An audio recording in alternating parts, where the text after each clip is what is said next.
Bonjour à tous, bonjour Sylvie, bonjour Georges et bonjour Florent. Bonjour. Bonjour. Alors, nous rigolons parce que nous venons de terminer une enquête sur l'effet miroir et suite à cela, d'autres questions nous sont venues. Donc, je vous propose de poursuivre cette enquête en allant un petit peu plus loin. Donc, finalement, on s'aperçoit qu'on vit tous des réalités différentes puisque on vit en fonction de ce qu'on perçoit de la réalité. Donc, finalement, la vie est-elle vraiment réelle? Sommes-nous finalement dans une grande illusion? Qu'est-ce qui vous vient quand je vous dis ça?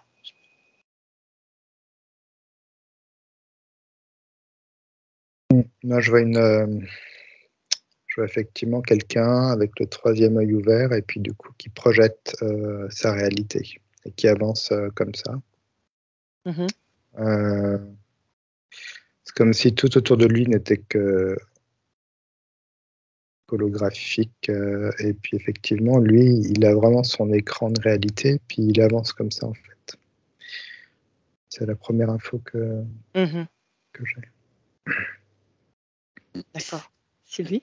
Dis ça là, je souris parce que j'ai le Truman Show qui m'est venu.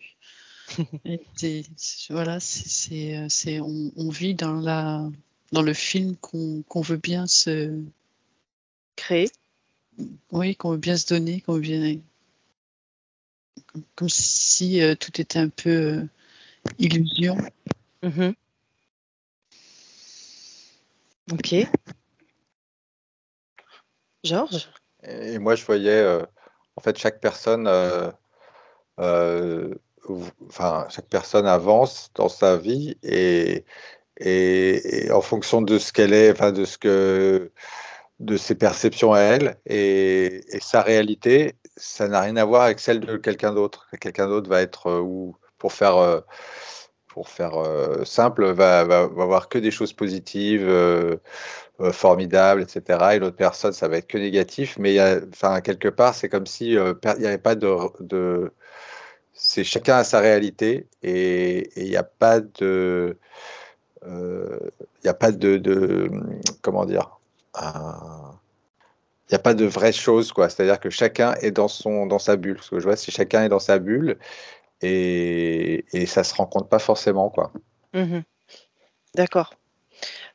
Donc ça voudrait dire que finalement, on est chacun dans un film, plus ou moins, qu'on se crée en fonction de ce qu'on croit, ce qu'on pense, ce qu'on regarde et finalement, ces films-là, j'utilise le mot film, c'est peut-être pas le bon, hein, mais ces films, sur quel plan se trouvent-ils? Alors, ce que je perçois, j'ai regardé cette personne qui projetait en fait, et je me disais mais d'où vient sa projection? Et je voyais que cette personne était comme câblée. Tu vois, il y avait des câbles qui partaient d'elle. Oui. Et je vois comme un système d'ordinateur derrière. Donc je vois de l'interférence. Enfin, il y a un peu plein de choses qui lui arrivent dessus, et Oui. notamment de l'interférence, je vois. Oui. Et je vois qu'il y a quand même, je voyais d'autres personnes et je voyais que l'image rejoignait la sienne sur des plans, en fait, on va dire, Par contre, c'est comme si l'image, elle était au même niveau, mais qu'elle était plus derrière. Mais on a l'impression que c'est au même niveau, finalement. D'accord. Et qu'est-ce qui faisait, par exemple, je disais, mais qu'est-ce qui fait que cette personne voit un ciel bleu et que l'autre, elle voit un ciel bleu? Et là, je voyais comme une espèce d'égrégore de conscience collective, en fait, qui avait décidé que le ciel était bleu. Et elle l'interprète comme un ciel bleu, comme la personne à côté va interpréter ça comme un ciel bleu, en fait. Et je vois qu'il y a des interférences. On peut aussi te mettre des interférences. Et je vois que quand on te met des interférences, le champ de vision, tu vois, qui est projeté, en fait, se réduit, comme s'il y avait des petits volets. Et d'un coup, ta vision était vraiment réduite et ta réalité était vraiment très réduite et comme si on te téléguidait, en fait, quelque part, sur des choses. Un peu Donc, comme quand on a. Oui, pardon, vas-y. non, Florent. vas-y. J'allais dire un peu comme quand dans la vie quelque chose nous arrive et puis d'un coup on va voir plus que ça en fait. Ouais. Il y a que ça qui existe dans notre réalité en fait sur le moment. Et quand on arrive à lâcher, on arrive à ouvrir. Ouais, je vois quelqu'un qui, par exemple, c'est un ami, quelqu'un qui veut acheter une voiture, il veut acheter un certain modèle, et je vois que depuis qu'il a créé cette envie, je vois qu'il ne voit que ça dans la rue. Tu Oui, vois, c'est ça. alors qu'avant, il ne la voyait pas. Oui. Donc, c'est comme s'il avait focalisé effectivement cette énergie là-dessus, Mhm. et du coup, sa réalité s'était créée là-dessus, en fait. Ok. Ouais, merci Florent. Sylvie, Georges, est-ce que autre chose vous est venu? Non, pas particulièrement en fait. Il a tellement bien expliqué. Super. Mais oui, j'avais vraiment le mot imagination qui me revenait toujours. Oui. Mais ça va rejoindre ce qui vient d'être dit. En fait, c'est à partir du moment où on imagine, on a créé dans notre tête, dans notre pensée quelque chose, et c'est vrai, on est focus dessus. Après, on est attiré par cette voiture rouge, par cette maison, selon ce à quoi on pense. Mais toutes nos idées, on est vraiment focalisé sur ce monde-là et on se le crée en même temps. Donc, mais on parle d'illusion, mais on est quand même bien dans notre réalité également, dans notre vraie vie. Mhm. Ok.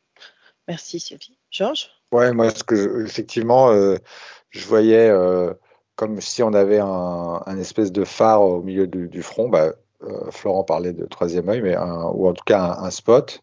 Oui. Et effectivement, on va concentrer notre attention sur une chose. Et en fait, dans la foule, chacun a son attention et ça ne correspond pas forcément. Et donc, ce que je vois, c'est comme des spots comme ça qui avancent. Et donc, on a notre propre. On va capter que des choses qui nous importent. Mais en même temps, comme disait Florent, on est câblé. On a des choses au niveau de nos sens qui voient quelque chose. Mais aussi, j'ai la sensation qu'il y a une autre. Il y a quelque chose qui est projeté pour tout le monde. Ah, ça c'est intéressant. Tu as l'impression qu'il y Euh, a quand même quelque chose qui est projeté pour tout le monde malgré tout. Enfin, après, c'est peut-être moi qui essaye d'interpréter le mot que j'ai vu, parce que tout à l'heure, quand on a commencé, j'ai vu le mot hologramme. Mhm. Et comme s'il y avait nos petites perceptions, voilà, on est chacun dans nos préoccupations avec, effectivement, on va voir que le bien, que le mal, ou alors que tel type de voiture, etc. Mais en Mhm. même temps, la couleur du ciel, ou ce qu'on peut y voir, c'est à la fois nos sens, et effectivement, donc peut-être qu'ils sont orientés, mais en même temps, il y a peut-être quelque chose aussi. Il y a la conscience collective, en fait, qui joue beaucoup. Ouais. D'accord, donc est-ce que ça veut dire que cette conscience collective, elle crée un autre film? Elle crée des bases, en fait. Ouais, je vois. Il y a une base. Une résonance, ça me dit. Moi, c'est le conditionnement.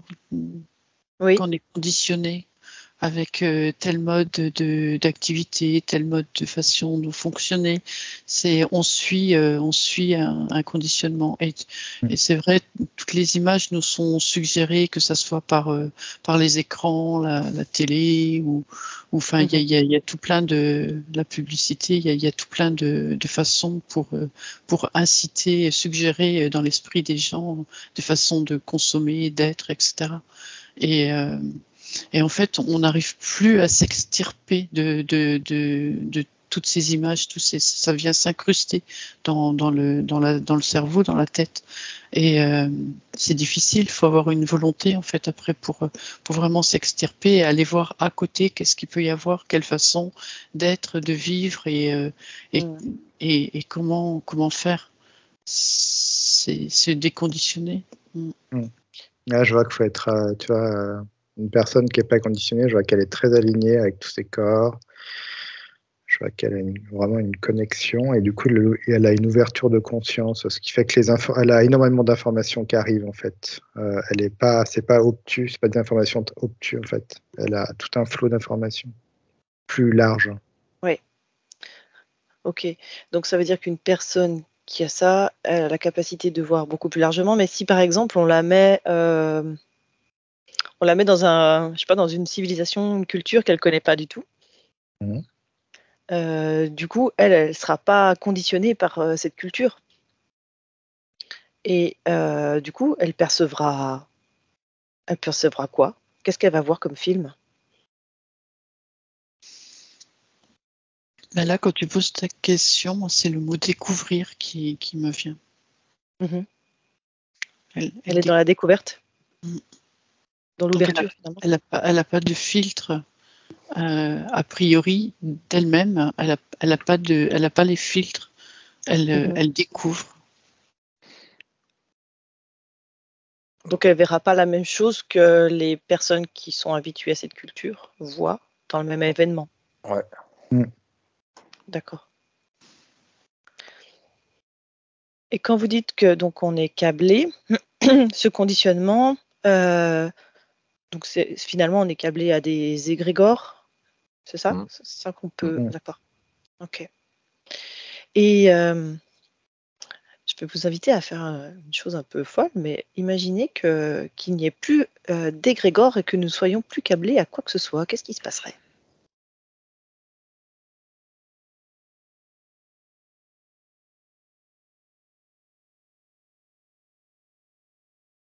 Je vois quelque chose de plus éthéré.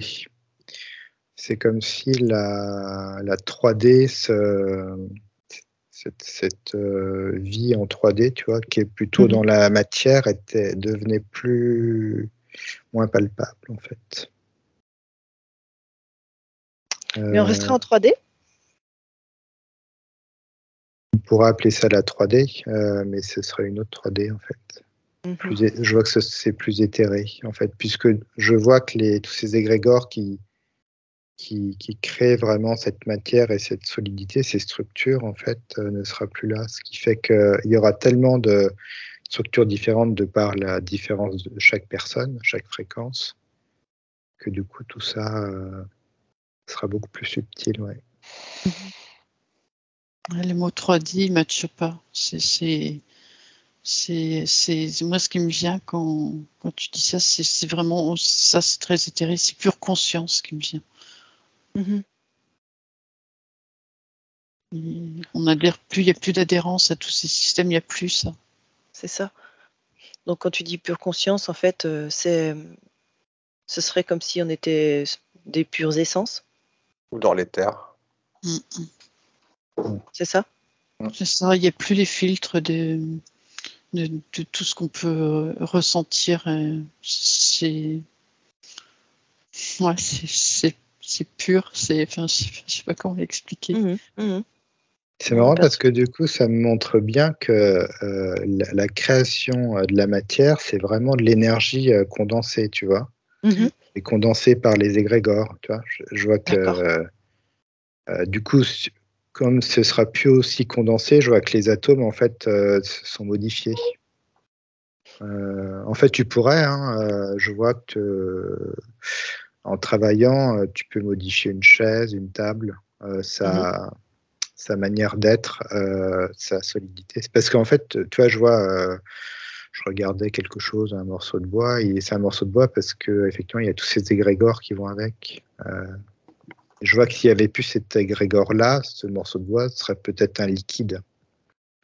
D'accord. Autre chose que j'aurais peut-être décidé de par mon intention et modification en fait de la réalité, ouais.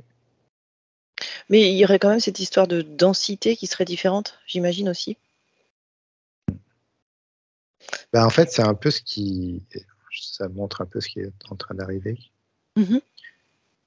Quand on parle de 5D, en fait, c'est des ouvertures effectivement de conscience sur des informations en fait qui sont différentes. D'accord. Donc le jour où on se lève et qu'on n'a plus de lit et qu'il n'y a plus rien, plus de matière, c'est qu'on est passé dans autre chose, qu'on s'est libéré de tous les égrégores. Et je pense que dans ces cas-là, on n'aura même plus notre matérialité physique, c'est ça? Il n'y aura plus l'importance de tout ça. Ouais. Ce sera pas aussi important. Ce sera là, mais ce sera plus subtil. C'est comme si on était détaché, en fait, de tout ça. Donc est-ce qu'on aura encore un corps physique ou même plus?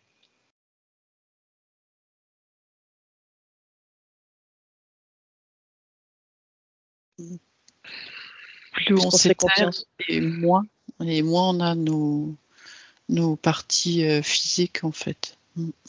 Plus on s'éthérise. Ok.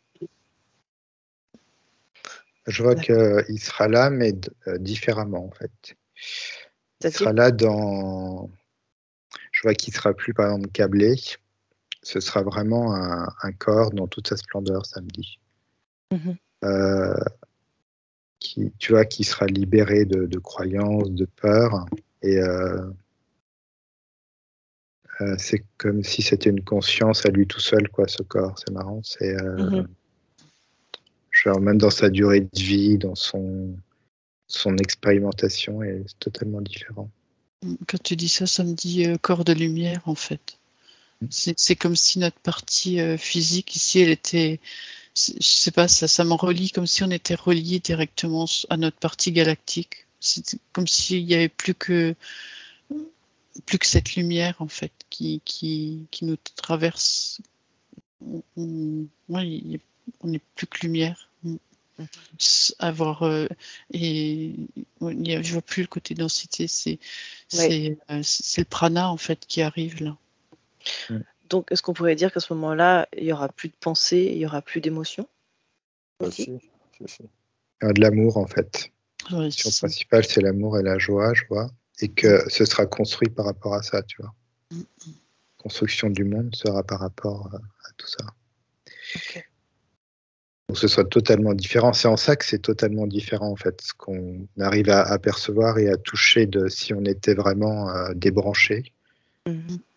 C'est très compliqué à expliquer parce que c'est juste de la sensation, en fait. On est proche de la sensation. Georges, tu voulais dire autre chose? Pardon. Je sais plus. Ah ouais, c'est pas grave, ça va te revenir. Sylvie? Je sais pas, ce qui me vient là, c'est pour s'y rattacher, s'y relier au plus, c'est être dans l'amour, dans la joie, découvrir la beauté, c'est ressentir tout ce qui est un petit peu invisible, en fait. C'est aller vers cet état d'être, ce chemin-là. Et ça permet de libérer, de se décrocher de ces égrégores et du conditionnement. Ça se détache, ça se détache. Ouais. C'est sur la personne, en fait. C'est une personne qui va être envahie je vais représenter de pics noirs, de choses comme ça. Ça se décroche, en fait. Ouais. Ça peut plus adhérer à la personne. Et c'est en ça aussi qu'elle devient toute légère, tout paraît plus fluide, tout léger. Elle est comme traversée juste par la lumière. Et je vois que c'est tous ces corps, en fait, il y a un alignement, un centrage de tous ces corps. Il y a comme une conversation, mais qui est toute fluide. Il y a comme une compréhension juste une compréhension dans le sens de quelque chose qui t'envahit sans le mental, en fait. C'est juste du ressenti comme ça. C'est assez presque idyllique, hein. Mais la vie continue, mais dans une forme totalement libérée. Donc ça veut dire que finalement, on est beaucoup dans le faire, dans la matière, etc., dans nos vies.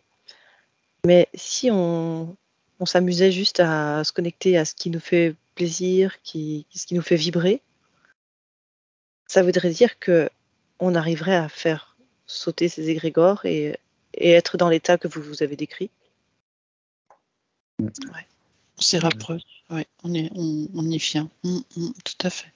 Si tu joues si tu joues vraiment à ça sans te raccorder aux bases qu'on t'inculque, ouais, et que tu es dans la joie et dans cette envie de jouer avec les éléments, ouais. Ok. Tout à fait possible. Et c'est marrant parce que je voyais que plus il y avait de gens qui arrivaient à faire ça, et plus à un moment donné, ça, je sais pas, je me suis rappelé de l'histoire des singes là, tu sais, Oui. j'ai eu ce mot et enfin, j'ai eu le souvenir de ce que j'avais lu sur ça qui est venu, qui m'a Tu dit parles du 100e singe, c'est ça? oui, je sais Ouais. pas, ça a un nom. Enfin, et ce que je veux dire, c'est que effectivement, quand on se détache des choses, eh ben, on se décable. Mais petit à petit, quand il y a des gens comme ça qui font ça, eh ben, à un moment donné, après enfin, après un certain nombre, eh Oui. ben, c'est comme ça que les choses petit à petit se débranchent de façon plus générale, quoi. Mhm. Je sais pas si Ça, je suis ça clair. recrée une sorte de conscience collective, mais sur un autre niveau. Oui. D'accord. Oui, ça crée. Donc en fait, ça enlève les égrégores, mais ça crée une autre conscience collective qui se rapproche plus finalement de l'essence, enfin Ouais, qui est on sur un décrivait. autre plan. Ouais, c'est sur un autre plan. Et je vois que en fait, je vois ce qui est important, c'est pas le nombre de conscience, de cette conscience collective, c'est la force de la conscience collective. Mm. Tu vois, il peut y avoir deux consciences collectives, et je vois que celle qui va prédominer, c'est celle qui est la plus qualitative, en fait, D'accord. plus que le nombre. Donc ça veut dire que si par exemple, je dis n'importe quoi, il y a 100 millions de personnes qui se décrochent, comme on l'a dit, peut-être il n'y a même pas besoin d'autant, il pourrait y avoir besoin de 10 fois moins, mais avec une plus grande force, une plus grande puissance, c'est Mm. ça? D'accord. Ok. Donc qu'est-ce que vous auriez comme conseil à donner pour contribuer à ce mouvement-là? Ce qui me vient, c'est éteigner la télé et puis vibrer.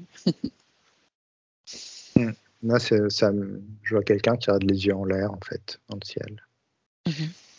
Et ça me dit il est agréable de jouer, en fait.